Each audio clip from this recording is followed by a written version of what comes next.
ليه الأغنياء بيمثلوا الفقر؟ السر اللي هيغير حياتك. لو قابلت ملياردير في الشارع ممكن ما تعرفوش ليه؟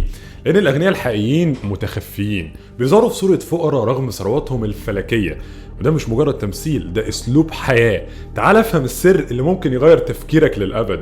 تخيل كده وانت ماشي في الشارع تشوف راجل لابس هدوم بسيطة، جزمة قديمة وراكب عجلة، ممكن تقول عليه شحات أو واحد على قد حاله.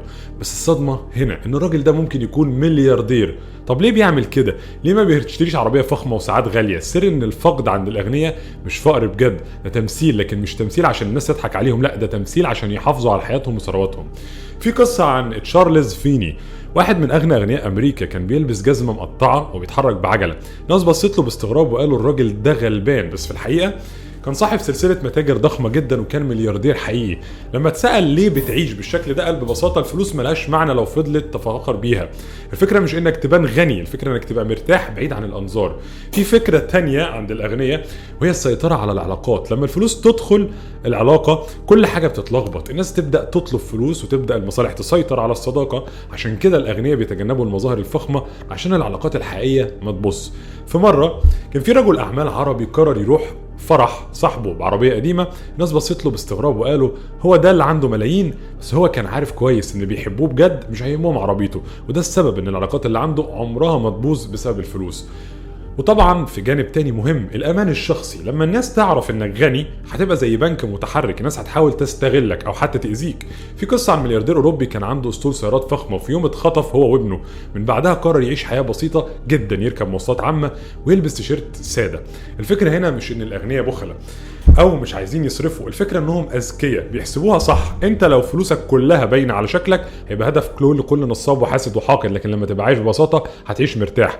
نيجي بقى للنقطه الثانيه، ازاي الاغنياء بيستثمروا فلوسهم؟ مش زي الناس العاديه اللي اول ما يمسكوا فلوس يجروا يجيبوا عربيه جديده او موبايل احدث موديل، لا، الاغنياء بيشتروا اصول بتجيب فلوس بدل ما يجيبوا كماليات تستهلك فلوسهم.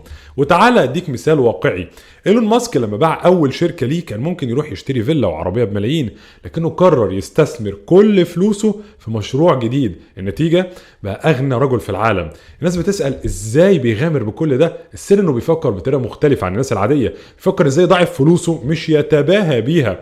وطبعا الاغنياء عندهم طريقه تانية في اخفاء ممتلكاتهم.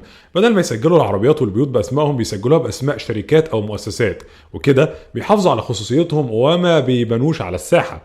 نيجي لمثال تاني من العالم الواقعي، جيم والتون، ابن مؤسس وول مارت، من اغنى اغنياء امريكا، لكن هتلاقيه لابس عادي جدا وبيركب عربيه قديمه. الناس بتفتكره موظف بسيط، لكن الحقيقه انه ملياردير. طب ليه بيعمل كده؟ لانه مش مهتم يثبت للناس انه غني، هو مركز في ادارته ولثرواته وزيادتها. هنا بقى السر الكبير، الاغنياء مش بيحطوا نفسهم في تحدي مع الناس الغلابه، بالعكس بيعيشوا ببساطة، بيظهروا كأنهم من الطبقة المتوسطة أو حتى الفقيرة. وده مش من فراغ، ده تخطيط استراتيجي. الأغنياء بيحافظوا على أموالهم عشان يضمنوا الأمان والاستقرار ويتجنبوا القروض غير الضرورية، وبيصرفوش إلا في حاجة تجيب فلوس أكتر. الأغنياء عندهم مبدأ بسيط لكنه عبقري، الفلوس لازم تشتغل مش تتباهى بيها. وده الفرق بينهم وبين الناس العادية. الشخص العادي أول ما يمسك فلوس يجري يجيب عربية جديدة، موبايل أحدث موديل، أو يروح يصيف في أغلى مكان. لكن الغني بيفكر إزاي أخلق مصدر دخل جديد بالفلوس دي. العقلية الاستثمارية، خليني أحكي لك قصة عن رجل أعمال مصري بسيط بدأ من الصفر. كان معاه مبلغ صغير، وبدل ما يجيب بيه عربية فخمة قرر يشتري محل صغير في منطقة حيوية ويعمله سوبر ماركت بسيط. الناس استغربت، إيه ده؟ ليه ما جبتش عربية تشرفك؟ لكن هو كان عارف إن العربية هتستهلك الفلوس وما تجيبش دخل. بعد فترة المحل بقى يجيب ربح ثابت، فقرر يفتح فرع تاني وبعدها فرع تالت. النهاردة عنده سلسلة محلات، والدخل اللي بيجيبه بيغطي 800 عربية. هنا الفرق، العربية رفاهية لكن المحل كان أصل بيجيب دخل مستمر. فخ التفاخر الزايف. المجتمع بيحاول يقنعك انك لو غني لازم تبان كده، بس الحقيقة ان التفاخر بالفخامة هو اكبر فخ ممكن تقع فيه. في واحد كان معاه مبلغ محترم قرر يشتري عربية رياضية ويعيش زي النجوم، بس بعد سنة واحدة العربية دي بقت عبء عليه.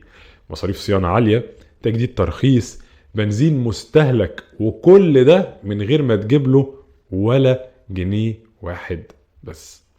العقلية الرابحة بتقولك استثمر في حاجة ترجع لك بفلوس اكتر، وبعد كده فكر في الرفاهية، وده اللي بيعمله الأذكياء. العربية الفخمة ما بتجيبش فلوس، لكن مشروع صغير ممكن يجيب لك أسطول عربيات بعد كده. هقول لك قصص أغنياء مشهورة.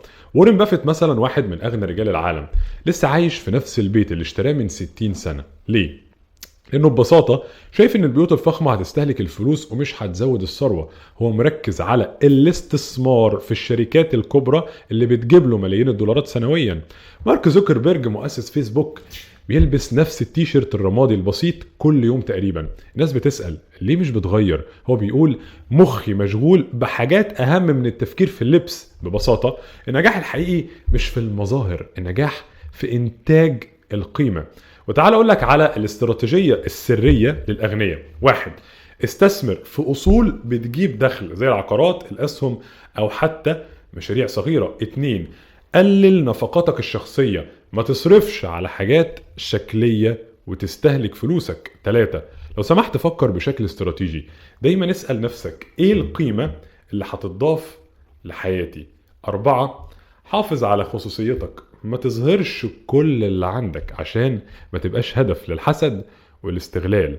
خمسة، اخلق مصادر دخل متنوعة، ما تعتمدش على مصدر دخل واحد بس عشان ما تقعش لو حصلت مشكلة.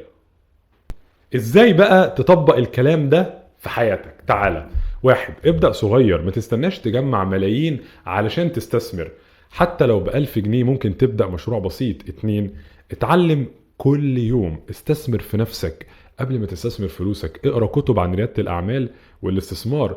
تلاتة، اخلق علاقات ذكية، ابني شبكة علاقات مع ناس ناجحين وعندهم خبرة. أربعة، اتجنب القروض تماما، ما تجربش وما تجريش على القروض علشان رفاهية أو حتى أصل.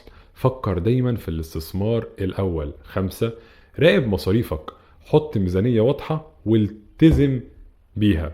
لو انت مش عارف تحط ميزانية فانت حرفيا في كارثة كبيرة جدا. وتعالى بقى اقولك على الحكمة الختامية. الناس هتفضل تضحك عليك وتقولك عيش حياتك واصرف، بس الأغنياء بيفكروا بطريقة تانية، استثمر دلوقتي واستمتع بعدين. خد الحكمة دي وعيش بيها. الغني مش اللي عنده فلوس كتير، الغني اللي عارف ازاي يحافظ على فلوسه ويضعفها.